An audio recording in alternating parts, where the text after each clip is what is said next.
What's up, guys? My name is Spartan, and this is episode 10 of the Beginner Progress series.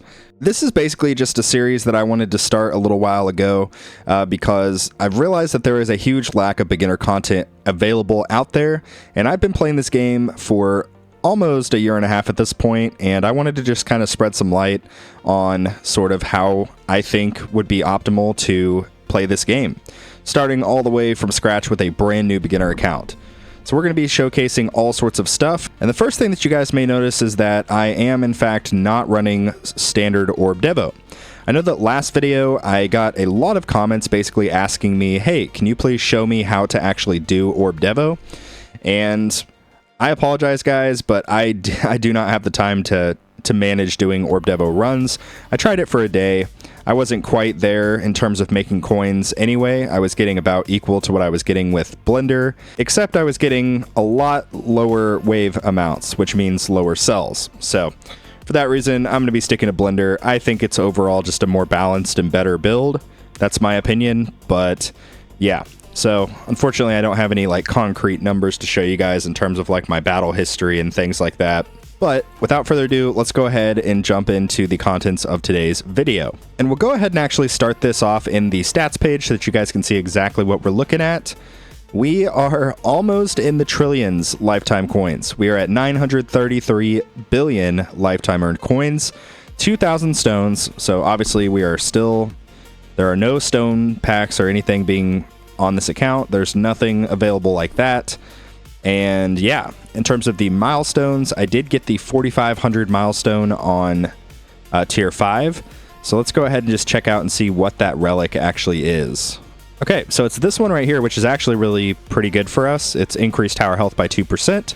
So next stop for us is going to be tier 6. We are sort of getting kind of close to that point. I mean, we got 4,000 waves the other day when I tried it. So I think probably by next episode we should be there, maybe. In terms of what tier I've been farming, I've been mainly just doing tier 4, although I did recently switch to tier 5. I'm still getting kind of shorter waves, but the coin income is just too good to pass up on, and I'm still able to maintain basically labbing all of my labs on ×2. But yeah, with that, let's go ahead and check out the workshop and see what we got going on. In terms of the workshop, I don't know why this says NAN. I guess maybe this is bugged or something. But, oh, wait, it's because I'm in a run currently. But yeah, in the workshop, we've got damage up to 600 levels. We've got damage up to 600 levels. We've got crit factor very close to being maxed. I just get it maxed during run. And then I max basically everything except super crit, and that gets maxed out with free upgrades anyway. Moving on to the defense upgrades, we've got health at 3,500 levels. So we're over the halfway point to basically max it out. I now am able to max out health during the run, which is absolutely huge. That is a big, big improvement for me. Which means my next priority is going to be to start diving into health regen. I think health regen is going to be where I really put most of my coins for the meantime. And then landmine stuff, I obviously still don't have any landmine stuff purchased, and last but not least, the wall. We're just still not to that point in terms of our econ. Moving on to the utility upgrades, let's go ahead and check it out. So everything's looking pretty good here. I've still slowly but surely been working on recovery amount and max recovery. Ideally, I want to get both of these max so that my free ups can basically just work towards the level skips, but we're getting to a pretty good point. I'm able to max out everything in here already during the run anyway, but it would really just come down to getting more enemy attack level skips quicker if there's less variables to sort of pull from with free upgrades. So that's kind of what I'm betting on. And then last but not least, let's move on to the ultimate weapons. So the only real big thing that's changed here is we now have a natural sync with our golden tower and our black hole. That is absolutely insane. That's been the goal for quite a while, and now the next stop for us is going to be getting Death Wave down to 3 minutes and 20 seconds so that we have a total sync. It'll probably be at that point that we start coming back to like Black Hole duration, Golden Tower bonus, Black Hole size, other things like that. But like I've mentioned several episodes in a row, the main priority for me is just getting all 3 of these synced. And on this account, I'm not cheating and using Multiverse Nexus, even though I do have a Multiverse Nexus, which we'll talk about in a little bit. I want to try to make this a little bit more authentic for those of you that have just terrible module luck and have yet to get a Multiverse Nexus. So for that reason, we are going for the natural sync. And yeah, it is absolutely brutal, of course. which I did not do this with my main account because I had a Multiverse Nexus. So I definitely feel for you guys that, you know, just have bad RNG with the modules and have yet to get an MVN, because it is so much easier. It's just so much easier with the MVN. But like I said, for the purposes of this series, I'm going to pretend that I don't have one and basically just try to get this synced naturally. And that's actually going to cover it for the workshop and the ultimate weapons. Let's go ahead and move on to the cards. All right, so within the cards, we now have 15 card slots, which is way more than I had at this point with my first account. If you guys missed my more recent video, I did a video basically reacting to my very first Tour My Tower episode. And funny enough, I was right around the same amount of lifetime earned coins. My stones, however, I had a little bit over double the amount of stones that I currently do, but the coins were about the same. What I noticed during the video was there was a lot of differences that Spartan Jr. has an advantage over my original account at the same time period. One example is the module levels. All of my module levels are about a little over 10 levels higher than they were at the time of making episode 1 of Tour My Tower. So that's a really big improvement in of itself, and it's definitely going to pay off in the long run. I firmly believe in that. But likewise, my card slots, I think in that video I maybe had like 11 card slots or something. Nothing too crazy, but now we have 15, and we're really trying to stick to the whole balance between modules and cards, and I really feel like that's going to pay off for us, and I think it already has. But speaking of cards, this is the current setup we've got going on. We've got attack speed, health regen, cash, coins, fortress, extra defense, enemy balance, free upgrades, critical coin, wave skip, landmine stun, recovery package chance, wave accelerator, and berserker. So this is the current setup that we have going on. I may actually take fortress out and put something else in. I don't know why I really have fortress in there, but I'll probably end up putting something like extra orbs, maybe. I think that'll be probably pretty good. But yeah, that's gonna basically cover it for the cards. Like I mentioned, my priority up to this point has been pretty much doing my buy 80 cards mission, and then of course moving on to modules and pulling some modules. And then once I pull the equivalent amount, I then save up for a card slot. It's literally that simple. Obviously the card slots are starting to get more expensive, so we're gonna kind of hit a little bit of a roadblock where instead of every event we get a card slot, it'll probably be like every other event, and then eventually maybe like once a month. So that's kind of where we're at currently. I will say the gem spending plan is going to change pretty soon, which we'll talk about that in just a moment. But that's going to cover it for the cards. Let's go ahead and move into the modules. All right, so this is really what I wanted to talk about. We had an update where they brought up, I guess I don't have the patch notes here to show you, but we got some pretty big news with the patch notes. And if you guys missed those patch notes and would like to see the live stream that I did where I read them live, and then I went into the Discord and we kind of discussed it with the Discord server, feel free to go check out that live stream. It should be available on the YouTube channel. But one of the bigger takeaways is that we are getting 4 featured banners coming up. So if you're not familiar with the featured banners, there is the standard banner, and then there are occasionally these featured banners which show up above them. The real only difference between standard and featured is standard will have all of the same percentages for these various epic modules, and the featured banners will have, like in the past it's been one particular module that gets a way higher percentage than all of the others get a slightly lower percentage. But what we're getting now is we're getting 4 back-to-back-to-back starting on December 21st featured banners for the modules. But unlike the previous featured banners where it would showcase one specific module, like Amplifying Strike, for example, it is now going to be category based. So for example, the very first one we're getting on December 1st, ending December 28th, is going to be for the core modules. So all of these core modules, Primordial Collapse, Multiverse Nexus, Dimension Core, all of these will have a significant higher chance of pulling a core module versus the other categories. This is going to be a huge quality of life thing for the game. I really hope that they leave it in. I don't think that they're going to, but I hope that they just have it on a permanent rotation where we always have access to the featured banner. It would be really, really nice if they did that. Like I said, I don't think they're going to, But I certainly am going to be trying to capitalize on these featured banners because this is going to be something I don't know if it's going to stay or not.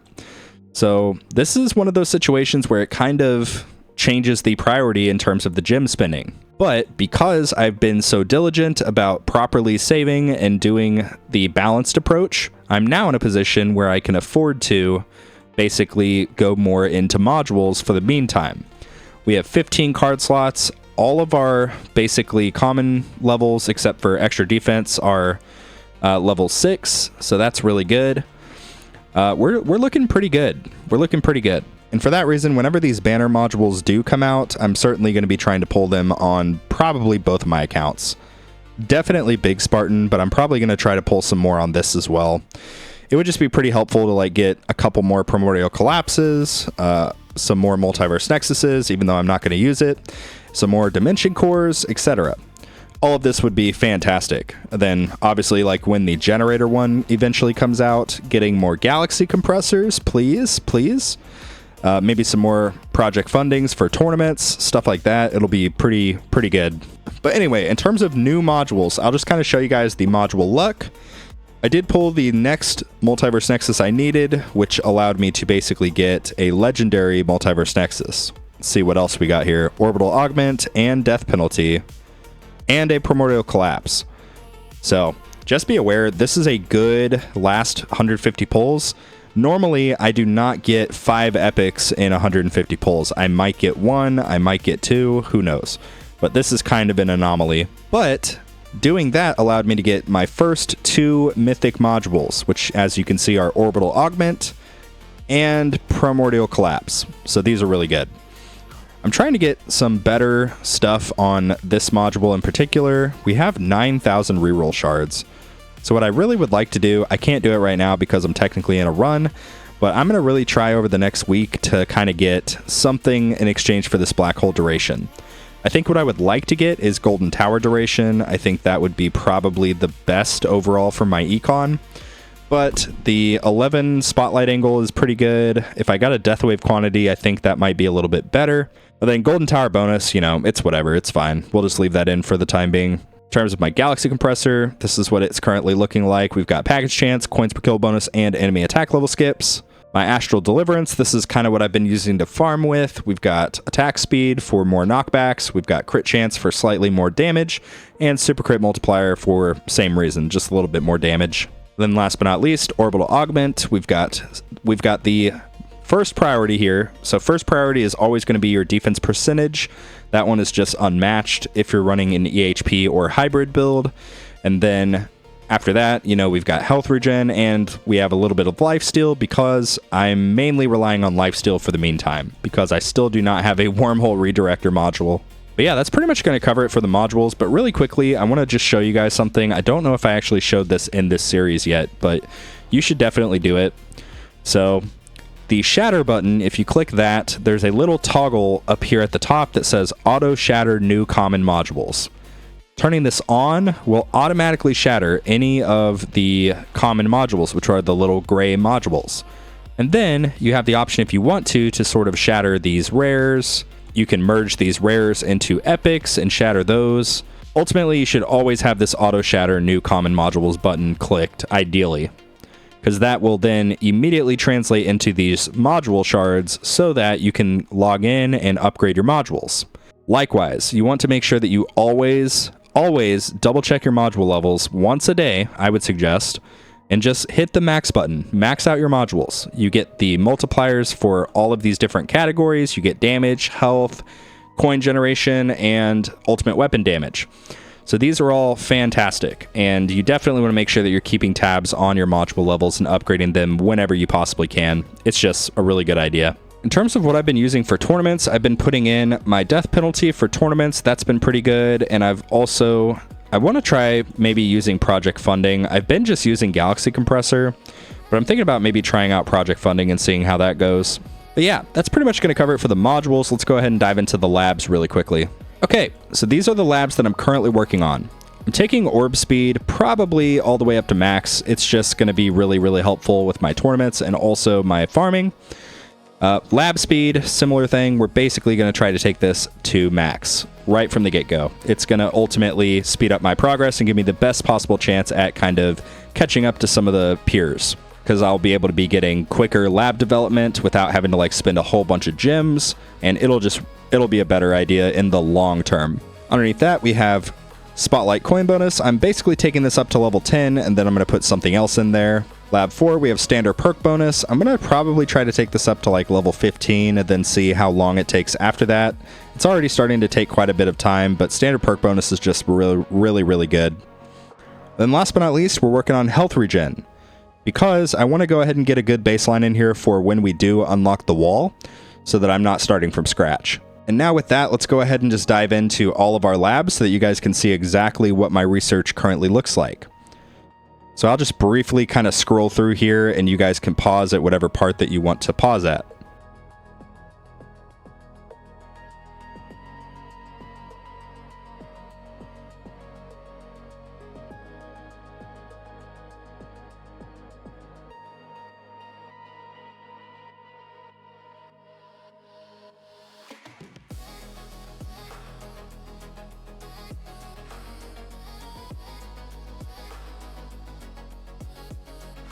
All right, and really quickly, while we are down here in the modules tab, I do want to show you guys these module labs are the reason that my current module levels are as high as they are compared to my main Spartan account at this same stage of the game.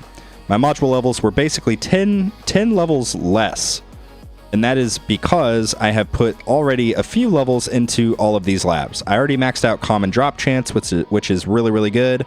And I'm starting to kind of work on these, but they're getting expensive, obviously, so just do them as you can. As you can do these, do them.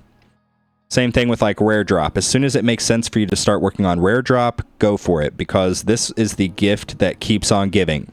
Very similar sentiment to the lab speed lab. It just buys you the secret currency in this game, which is ultimately time. But yeah, that's actually going to cover it for the labs. Let's go ahead and talk about the tournaments. All right, so we are unfortunately back in Gold League, and that's okay. We're trying to make a little bit of progress each time, and last tournament, I think it came down to the battle conditions, but we just got kicked back down, and that's okay. We've gotten rank 1 in gold twice now, which is fantastic.